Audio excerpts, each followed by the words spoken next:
Hello, this is Arthur Bush, and you're listening to Radio Free Flint. Thank you for joining us today. Joining us for our episode today is Norm Bryant, who's the founder of the Greater Flint African American Sports Hall of Fame for Black athletes in the Flint area. The Hall of Fame will soon find its permanent home in the Burston Fieldhouse, according to Mayor Sheldon Neely. Norm Bryant is also the founder and former owner of the historic Bryant's Barbershop.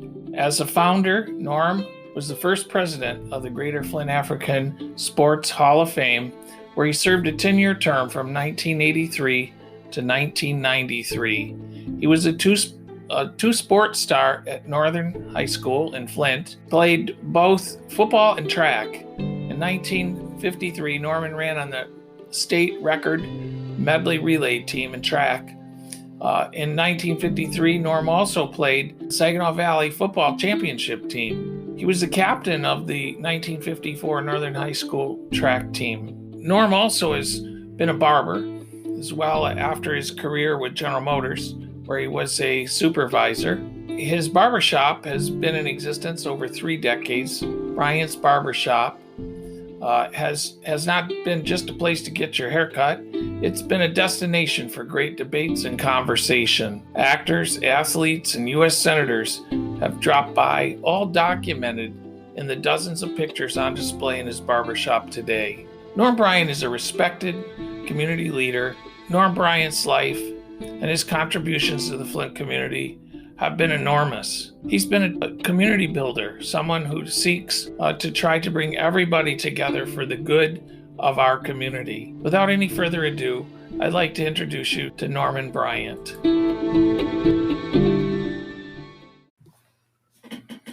Hello, Norm Bryant. Welcome to Radio Free Flint. I'm honored to have you as my guest. You've been a longtime friend of mine, and I'm sure today you're going to share some wisdom for us and also tell us some old stories. So welcome. Thank you. Tell us a little bit about how you ended up in Flint. On the north end, on the St. John Street area, off of Vermont Street. My father, he worked, he first started working at Summerfield, and then he used to do his own work. He used to do in World War II. He had junk. He used to go up north and get a lot of junk. He used to sell a lot of junk. I see. He was pretty much his own entrepreneur. He did his own. And your mom? My mother worked at Hurley Hospital. Well, I had a good upbringing because I had a closely knitted family. Okay, my dad, when he used to go up north and get junk, and from the farmers up north, he used to take me up north to get junk. So I learned how to work at an early age. From the north end of Flint on Vermont Street, we moved over to the south side of Flint. We moved into it was only certain parts of the city of Flint that blacks could live in anyway. So we were very limited to where we could move to. I have a picture a paper in my basement right now from the Flint Journal in the 1950s, early 50s. It says, always where color could buy a house was where it said colored. If it didn't say colored, you couldn't buy in that area. So they had us pretty much boxed in to where they wanted us in the city of Flint. That's how I began to view Flint as being segregated. That was a hard struggle, but that happened. How would you describe Floyd McCree? He was the first mayor of Flint that was African American.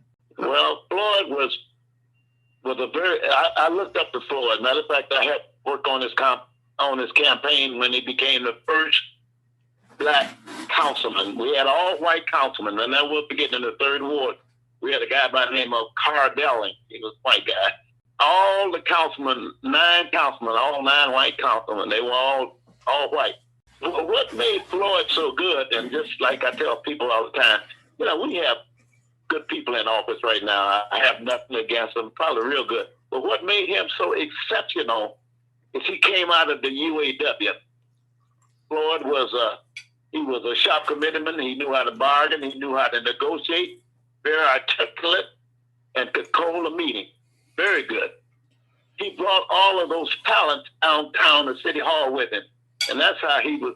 That's what made him so great as far as I was concerned. That's the way I look at it. Okay. The people that go to City Hall now, they don't have these qualities coming down. All they have is the axe to grind and an agenda. Okay? They don't have those qualities.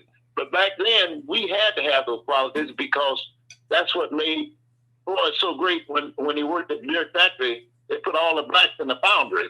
And that made us that's what made Floyd what he was, along with Fred Tucker, along with Eddie Little. All of these guys were shop commitments, okay? That made a big difference in our government. We knew what to do, and we knew how to get over. And I respected all those guys. They were sort of like a mentor to me because I looked up to them, okay? What school did you go to? Graduated from Northern High School. As you were going through school, you said you never saw a black teacher. I never had a black teacher, I'll say that. Oh. I never really saw one, really, no. In school, not in school. Mary Williams, she was the first black school teacher. Back in 1942, we came to Flint in 1943. Now, your neighborhood, it wasn't integrated, right? It was just blacks. Yes, it was. Yeah, it was integrated because it was highly thickly settled with Polish. If your name ended with an S-E-I, ski, you was Polish, okay? And we lived in the Polish area. Matter of fact, my brother had a Polish friend. Matter of fact, my brother could speak a little Polish, okay? See, the Polish were immigrants, so they came over. So when the people from the South came up, they put us over there with the immigrants, okay? Mm-hmm. And that's one of the reasons why Northern had such great football teams, because now they used to took the Polish, the black, Hungarians, and the Slavs and put them all on one team, okay? Now we learned how to work together and play together, okay? But my coach was Bert Smith. And Bert was really a good coach. Bert really was the reason I got to go to college. Now, you went to Northern High School. What kind of student were you? Well, see, back in those days, the problem was that they held black back. They had me on a general curriculum. That's not a college preparatory curriculum, okay? They didn't prepare me for college, but after I started playing ball and decided that I wanted to continue to play ball, I wasn't ready to even go to college, but the fact that I was able to get a scholarship, I got a chance to go. I took English 101. I took high school English before I could take some college courses. All they want to do is get out of you what they could get out of you in terms of what you could produce in sports. They didn't care about your education. They wanted to use it because they want to have a good team. Norm, you graduated from Flint Northern. You played football, and I think you ran track, right? Right. You were a part of us. I think you won a state championship, didn't you? Yeah, we did. We won state championship in 1953. That's just how much talent that they had in the school district. When I went to high school, first year in high school, we went to state. Frank Manley Jr. played on the basketball team. We went to the state. We lost to Muskegon Heights by a few seconds. We lost it by 1 point. And then in football, we lost one game. And then that same summer, we won the state championship in track. So we had all kind of talent. We had talent. It wasn't no ifs about our talent. Your talent was so good that you won a record in the state medley in track, which we did. And they set a state record. That's right. Who was on? We had a guy by the name of Leon Burton. He led the nation in rushing in football in 1957. The year that he graduated, he had the fourth fastest time in the 180-yard low hurdle, okay? What position did you play in football? Played halfback. Who was in the backfield with you? Played with Al Johnson, and then my senior year, I played with Tony Burton.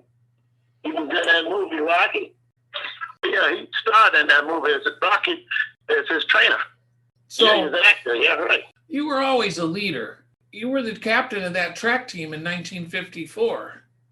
I see you've been doing a little research, man. You were a leader right in high school, probably before that, right? Well, we had a lot of fun in them days, yeah. And it wasn't easy to get guys together, because that was our outlet, playing ball, We would leave the house in the morning and then come back home till late that evening, pick up games and whatever, And you went to Arizona State University, which is located in Tempe, Arizona. Tell us about how that happened, how you were getting recruited, and how you made a decision to go so far away from home. I had a full ride to an all-black college in Arkansas, in Pine Bluff, Arkansas A&M, and they supplied everything, books, laundry, and everything. In the month of August, they called me and told me that they couldn't give me anything. I'd have to get the alumni to sponsor me, and I didn't know any alumni, okay? So I'm sitting there, thought I was going to college, and it looked like I wasn't going to be able to go to college. So I called Leon Burton, and Leon said, call Coach and see what he can do for you. So he told me to call Bert Smith. At that time, Bert Smith was the interior line coach for Michigan State. He was my first high school coach, but then they gave him a job at Michigan State. So I called Coach. I told him exactly what happened. I told him how I got, they left me hanging out to dry there, and I couldn't get anything. He said, wait, Norm, let me call. He said, Dan Devine just got the head coaching job at Arizona State. Let me call down there and see what I can do for you. So he called Dan Devine, and he told me all the scholarships was gone. But he told me, he said, I can take care of your room and board stuff for you and your books. So I said, well, I'll just try that. I said, what the heck? So they talked me into. So we drove down there, man. I tell you, that was a long drive, a long way from home. So we drove down there. And I only lasted down there a year, so I come back to Flint. I went to work for General Motors. You went. There were other players from Flint that went out there, other athletes. Burton, now did he stay around and play? Oh yeah, he stayed around and played. Matter of fact, he led the nation in rushing in 1957. Yeah. You came back to Flint and you signed up to work in one of the factories. Which one was that? Yeah, right. Civil Aviation Engine Factory. V8 engine out on Van Slyke Road. They gave me a job as a general supervisor, GM. Were you ever involved in the union before that time? Yeah, I was. Yeah, I was involved in the union before then. See, back in those days, what they do is when they put you on salary, a lot of times they put union people on salary because they renew the contract. Matter of fact, I was in the union in March of 1965. I was slated to go to Alabama, Selma, to march across the Edmund Pettus Bridge, But my father died the same week. That was the only reason I didn't go. I had a picture of Reverend C.L. Franklin. I got a picture of Jerome Kavanaugh, who was the mayor at that time. And I think it was a black police chief. I can't think of what his name was. I got a picture of all of them. And I was right down in there with him. And you participated in marches, in the 6 civil rights marches in the 60s. Oh yeah, man. And what about the Flint housing protests and all that? Harold Hayden was the chairman of our shop committee out there, the lead engine plant. Harold was there. A lot of union people was there. I was there, but not physically just involved, but I was there at the city, and I was there. You in the factory for 31 years, I believe. 31 years and 3 months. You came to Flint, your family came when that was in 1943 or something around there? 1943, right. And then you got married. In 1957. I see. And you married your wife Kay, her family had quite a history in Flint as well, right? Strong history in Flint. Some of the first settlers in Flint. Matter of fact, her great-grandfather, Albert Harris, had the first barbershop on the corner of Kearsley and Saginaw in 1870. He came here with one of the officers of the Union Army. Eventually, you had 4 children. Yes. All girls, right? All girls. Like Kobe Bryant, all girls. Now, you met a lot of people in the union locally that you kept lifelong friendships with. Oh, yeah. Sylvester Broom. Yeah, Sylvester Broom, Earl Crompton, Alex Ott. Oh, yeah. And Floyd McCree. A lot of people. Here it is. These guys came through the UAW, so they had something going for them, okay? Well, when I retired, I went back to barber college and got my barber's license, okay? See, on my father's side, it was all barbers, okay? And on my mother's side, it was all bricklayers, okay? And my grandfather, he taught me how to lay a little brick. By the time I retired, I was too old to get in that trade. But cutting hair was pretty simple for me, okay? And back in 1870, matter of fact, he was also a member of Court Street Methodist Church, but he had to sit in the balcony because they wouldn't let blacks sit on the first floor. And then did he eventually go to another church? Oh, they built a church called Quinn Chapel AME Methodist Church, the first black AME church in Flint. And so when I got ready to go to barber college, I went down to the barber college down there, and he knew the owner of the college, so I went and talked to him, and he told me, he said, you know, all you got to do is fill out these papers, and we'll get you in, or you know, like that. It took me 1 year to complete the course. Well, when I got out of school, I just looked around for a place. There was a lot of empty places up on Cloud Road. I found a place up there. I said, it's pretty nice. So back during the years, Cloud Road was a thriving area up in that area. Okay, so I got the place. The place was been vacant for years, so we got a good price on it. So she was, yeah, my brother was a barber. Matter of fact, he was barbering before I did. My brother cut hair for about over 50 years, man. You know, a lot of white Americans watched the movie Barbershop. You know, most of the people that went to that barbershop, I assume, were African Americans. Yeah, they were all African Americans. I had white too. Yeah, I had white people coming. But the bottom line is that the barbershop is a place where people can kind of relieve their tension and express their views and ideas, and we talk about all the problems but never solve any. Okay. Yeah, it's a place to exchange information, right? Right, and make contact. Yeah, pretty much so. Yeah. See, when my white great grandfather cut hair, he cut most of white people's hair, you know. And actually, white hair is easier to cut than black. It is. That's funny. Black haircut would be called a fade and tapers. It takes skill for that. I got to blend your hair in. Some of these haircuts today are getting pretty fancy. Oh yeah, I can't handle these haircuts today. You gotta half the time they got dreadlocks and wigs on. Okay. I see, but they're pretty artistic. Some of them. Well, their head's a work of art. Well, I mean, each generation has its own style, and that's one side of it. So, how'd you like cutting hair? I mean, what? Oh yeah, I enjoy cutting hair. It was relaxing to me, and I get a chance. See, one thing about it, when you get a guy in your chair and you get him relaxed, and he'll tell you things that probably wouldn't share with a whole lot of other people, especially while he's in your chair, And especially if you got him relaxed to the point to where he has some confidence in you listening, and that's what you do. You become a good listener, Your barbershop's called Historic now. I looked up the website, and they're referring to it as a historic barbershop. 2, he leaves my pictures up that I had up there. 3, he had to keep the barbers that I had there so they could maintain the job. And number 4, I get a free haircut every time I come in. You got a free haircut, eh? Well, that's good. Oh, yeah, I get a free haircut. They take care of me when I go up there. What's that young man's name? His name is Jesse McIntosh. You did get involved in public life.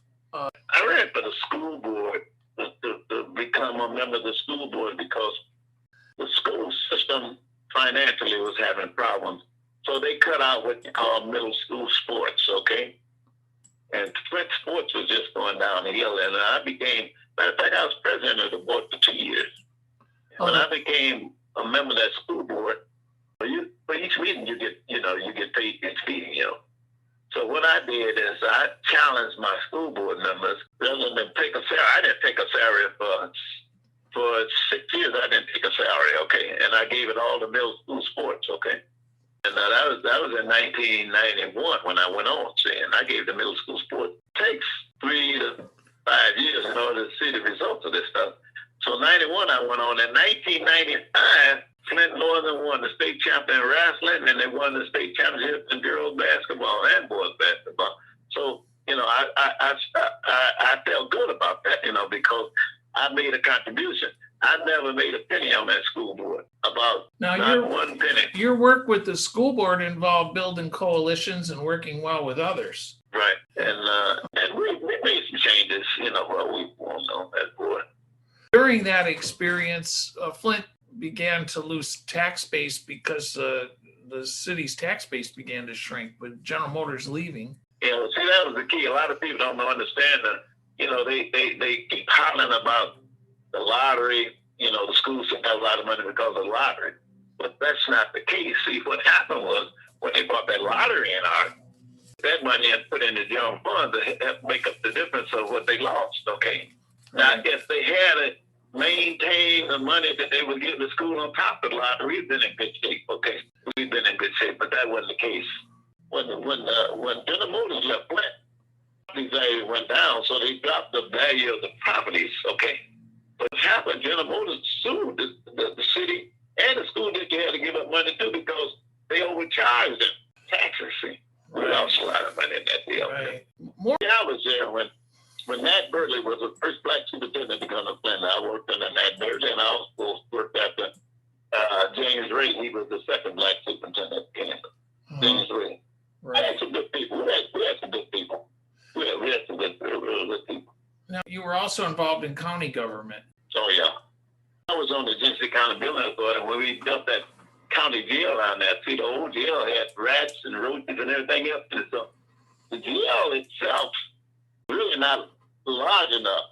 We should have built a larger jail, but we didn't. And the bottom line was this, is that we thought that possibly we could make money on that jail to help us out because of people needing space in the county, you know. But the crime went up so high. In the Flint area, we didn't have no rooms to rent, man. We didn't have no rent. And then when it came down to the Genesee County Building Authority on the McCree building downtown, we ended up undertaking that. See, the county building authority took care of all the building and stuff for the county because the county commission didn't have time for that stuff, okay? Well, we undertook that McCree building. They put all the county facilities in there. People had to come in from Grand Blanc around to the city of Flint, and they didn't want to come to Flint. The only way that we got that building to be in existence is we had to negotiate with Grand Blanc. We built them a new courthouse up there, a new courthouse. That's the only way we were able to get that building built and transferred down there. I never forget. They would have each year they have trips for the county, the Genesee County Building Authority. Come on, you know. I went to one trip the whole while I was there, and that's when they had the trip to Phoenix, Arizona, and that was like a homecoming for me. Remember, I was with you. You sure was. We had a hell of you and Archie Halford. We had a hell of a good time. God rest his soul, Archie. Some of the guys on the football team came back. They had like a little reunion, man. I got to see some of my buddies, man. I remember that. I attended it with you. That was a great time. Oh yeah, we had a good time, man. You did. So your tenure with the county board, with the county building authority, you oversaw the bonding and supervised some of the construction aspects, funding of it. Right. And so the battle with the courts, as you were saying, is the suburban courts, the central court, which was a large proposed occupant of the McCree Courts and Human Services Center in downtown Flint. That was formerly in Burton. So the lease on that building ran out, and then it was decided to take the Montgomery Ward's building and make it a courthouse, basically. Right. And see, the other thing too, we had to make sure too, while I was on that board, see the contractors for that. We had to make sure. See, a lot of times they give these jobs in contract, but we had to make sure that no contractor would get that job unless he had a affirmative action program where he can have some blacks. Okay, that was one of the main issues that maybe that contractor got that job, man. You know, so we had to stay. We had to stay on top of that. The thing is that we need to make sure that we look out for especially Flint people, okay? And that's just the reason I was telling them about Flint history. That's one of the reasons I'm real adamant about. See, when I was on the school board, we had 47 schools in the Flint school district. Now they only got 11. But that's one reason I'm so adamant about teaching Black history, making it mandatory to be taught in all these schools. Well, because you've always been a history man in Flint, and that's one of the reasons why you're so beloved in the Flint area, is because you have been the keeper of a lot of history for not just the Flint Black community, but for the entire community. What spurred your interest in history so much? Well, let me tell you what really did. See, my mother was educated in the South. She graduated from Paul Lawrence Dunbar High School in South. And when we used to have history Michigan has Black history, like they taught us. But my mother is the one that really, I guess I took that after her. But she said, they don't teach y'all history like they did us in the South, you know. And there was a reason for that, too, why they didn't teach us history, because they didn't want us to know about ourselves, you know, about our background, you know, because really, we have a lot, everybody have a lot to offer, you know. And I found that out when I played ball, you know, I played with different nationals. We all played together, but we depended on each other. We found out that we had more in common with each other than we had differences, okay? Do you think? You never find that out if you don't know people, okay?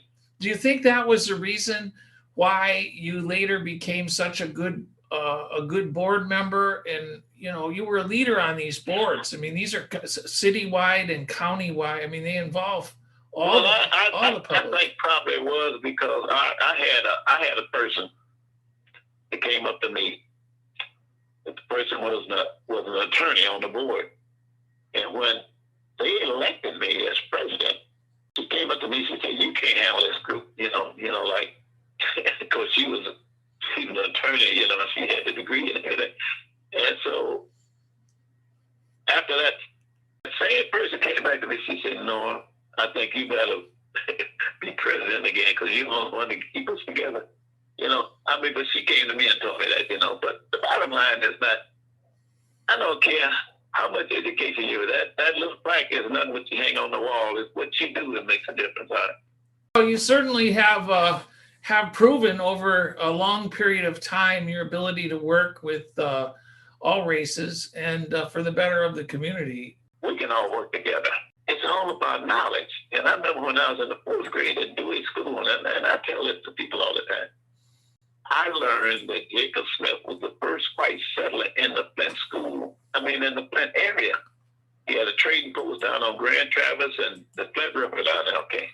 But he married a Chippewa Indian. But you see, I didn't learn anything about my white folks, you know, what all they done in Flint, you know, being black. The only way we gonna get out of the situation we in this country, we gotta educate ourselves out of it. That's simple. It's real simple. The reason we are in this situation right now is because the Constitution of the United States needs surgery, okay? When I had a knee replacement because I broke the tendon in my knee. I had a knee replacement. I got a metal knee and now I got to replace it, okay? Right. Well, this country is broke, okay? It's broke. And the only way we're going to get out of this thing is that we've got to have a survey on the Constitution. So when they did the Constitution over 200 years ago, black folks weren't even considered a person, 3/5 of a person. And not only that, they say all men are created equal. But when they do surgery in the Constitution, they take that 3/5 out. And what they need to do is put in and say all people are equal. All humans are equal, okay? See, a lot of times it's like garbage collectors and people like that. That was a black man's work. But see, when you come north, you get these immigrants coming, they take those jobs, you know, bricklayers and there's all kind of black bricklayers in the South. You can find them up north, but they took those jobs. See, when blacks came from the north from the South to the north, they came to cities because they really didn't have anything to bring other than their families. When you look back at the city's history, one of the mayors was actually elected by Floyd McCree was elected by a council that was predominantly white. You know, right, you're right. And the city was not majority black. He ran against a white police chief. What happened there was a group of people, black and white, came together and supported this new guy, James Sharp, who went on to beat him. It seems like the generation of politicians today, they don't seem to have the same level of either insight or experience in building the coalitions that are necessary to advance the cause of the city. And you might have a very valid point there because the younger generation didn't go through what we had to go through. The best way to form a coalition, you got to get out and knock on doors. That's the old way to politics, you know.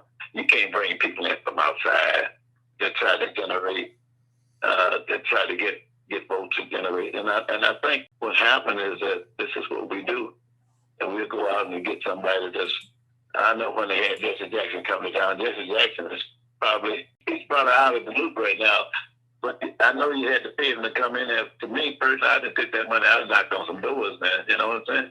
You got to get the people interested that's in your community. In order to make the city of Flint work, you have to have people form a coalition and work together. And you talked about, we had that division and we were able to overcome it by asking ourselves what's in the best interest of our government and our city. And don't get me wrong, now, a lot of these young folks, they don't understand that from the standpoint, they're looking out for what's good for them. And unless you build that coalition, because see, one of the things I used to do, and I learned this the hard way, I used to take my board members, lunch over at Cyrus, I take them to lunch over there, and we talk about stuff, you know.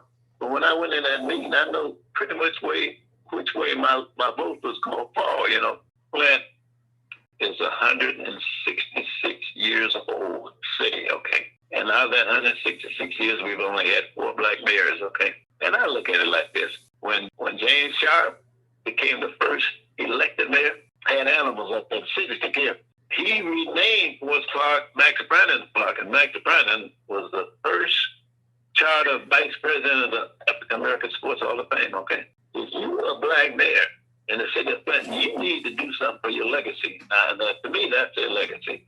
But you need to do something. And I told him, I said, you need to do something for your legacy, man. Because Saginaw Street West, you don't find no parks in Flint. I don't care how long you're mayor. You might not be there for one time, but leave something. That's all I'm saying, leave something. You're well known in the community for essentially being the father of the Greater Flint African American Sports Hall of Fame. You started the Greater Flint African Sports Hall of Fame, and you've recognized the accomplishments of many of these men who grew up in Flint and learned their trade basically in the playgrounds of the city and in the gyms of our schools. What was it that burned so passionately about you to get involved and do this project? I mean, it's been going on for I don't know how many years, 30 or 40 years. 39 years. But here's the thing, all right? When they organized the Greater Flint Sports Area Hall of Fame, I looked at some of the people they were putting in that Hall of Fame, no black. And they put this guy in from Owasso. And when I was back in the 50s, Owasso was in the Saginaw Valley. We beat them 60-0. They dropped out the valley. Where are my people at? And that's what gave me this thing, you know, for the Hall of Fame. And you know one thing about it, what's so good about it now, I don't know how true this is, but this guy told me this. I organized the Hall of Fame, and I had a guy come to me. He said, Norm, I went over to the other Hall of Fame. Over these 39 years, I mean, to keep something like, it wasn't like you had some big government money behind you to try to keep this in gear. I mean, you've attracted a lot of support from our community, both black and white, to continue that effort. But you know one thing, I'm gonna be honest with you. I'm gonna tell you who really helps out. Herb Washington really helps out a lot. Herb done a lot. And then my oldest brother, you know, he was a professor at U of M. He's given a lot of donations, you know, to it. We can see the results of our work right now. Usually when we induct an inductee, we hang this big plaque in the library over there, and we give them a small plaque, a personal plaque, okay? You do a banquet every year where these young men come who have been honored. Right. We didn't do one last year, and we're not going to do one this year because of COVID, but we do that every year. Our talent now is just about dried up in Flint. We just don't have nothing anymore. What do you attribute that? What do you attribute that to? They attribute that to charter schools and people leaving out of the city. When I went to school, somebody from Lexington, Kentucky, sent us something online about they want to organize a Black Hall of Fame down there, you know. And, you know, we told them we're willing to help, you know. That's when we go online. You can go online and see everything we've done, you know. And we're willing to help. So, you know, maybe that might inspire somebody to do something. You played. If you was good at sports, you played all sports. You played all three of them. Nowadays, all these kids now do is they'll pick a sport, you know, football or basketball or track, and run it all year. But we did it all. You've recognized dozens of people for their contributions to athletics in the Flint area. Tell me the top 3 best athletes overall. I mean, I don't care what sport. Well, the top 3 best that are in your Hall of Fame. I'd have to say, you know, Floyd J. You know, he was a professor down U of M. He's given a lot of donations, you know. And we're talking, we willing to help, you know. course, the younger generation is different, but I'd have to go back to him. I'd say, one of the best ball players that ever come out playing the ball outside was Bill Hamilton. He played all three sports, and he was good in all three. He was in the Globetrotters farm team and Joe Louis Punches. And then out there, another guy that I looked up to. He used to train me a lot. It was Leroy Bowling, pound for pound. Now he wasn't all around. He was just track and football. But this guy, pound for pound, he was about the most powerful man I ever seen in my life. I don't believe he weighed 100 in college, 160 pounds something went. But he would go around and he'd go and block a lineman instead of hitting a halfback. He'd block a lineman weighing close to 200 pounds and turn his heels up. He just got something up. And then you had a lot of, of course, this is back in my time. He had one guy that he never even went to college. His name was Joe Quarles, and he went to Flint Central. He was all around. And you had guys like Jesse Thomas. We had some good guys now, and I'm quite sure you had a lot of athletes come after him, but this was back during my time. I'll name you a couple in a different category. Like how the NFL always has a Sportsman of the Year award. Yeah, right. For community service. My top award for that goes to Reggie Williams, Flint Southwestern High School, class of 1972. And I think I went to school with his mother. And I think I'd share it number 2 with Morris Peterson. Right. Mm-hmm. He has done an amazing job. That young man has done an amazing job sharing generously with others in our community and in other communities. Mm-hmm. And he has been an exemplary representative of the city of Flint, as has Reggie Williams. Reggie particularly went on to be a star in business. Disneyland. He was down in Disneyland for a long time now. He was one heck of a ball player. He just wrote a book. Resilient by Nature is his name of his book. He just wrote it. So if anybody wants to get a copy of that book, I suggest you get a hold of me at Radio Free Flint. I'm going to put his book up on my website so people can see it. Okay. Uh-huh. No, you got some good names. Those are good names, right? Yeah, well, there's others. Say, you come in a different area nowadays, but those are good names. Well, I think one of the things that really made me successful is the fact that I had some people, a good support group around me through my church. And the other thing, too, is you might see the My Foundation used to have a tremendous program here in Flint, man. And I think out of the My Foundation opened the door for me in sports. I think of My Foundation, and plus I think I had some role models, too. Listen, in my church group, there's a lot of people that, we were just like a community, they put their arms around me and they kept me going. I'm working in my church right now. I'm trying to create a museum of people that made history, that made Flint great. Because, see, when I come along, it wasn't hard to be the first black because black didn't have positions like they got now. It wasn't hard. In my church down in Metropolitan, the first black councilman was Floyd McCree. The first black mayor, Floyd McCree, he went to Metropolitan. First black mail carrier came out of Metropolitan. First black turnkey down the police force, Mason Jerry, see? Matter of fact, when I was coming up, you didn't even have the black cops. Really, couldn't see no black cops, man.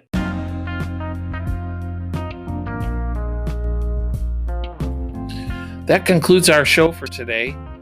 We appreciate you joining us, and I'd hope that you get a chance to visit our website at www.radiofreeflint.media. That's www.radiofreeflint.media, where you can find all of our podcasts, videos, articles or blogs, and other stuff. Again, this is Arthur Bush. We've been with Norm Bryant. Thank you, and we'll see you next time.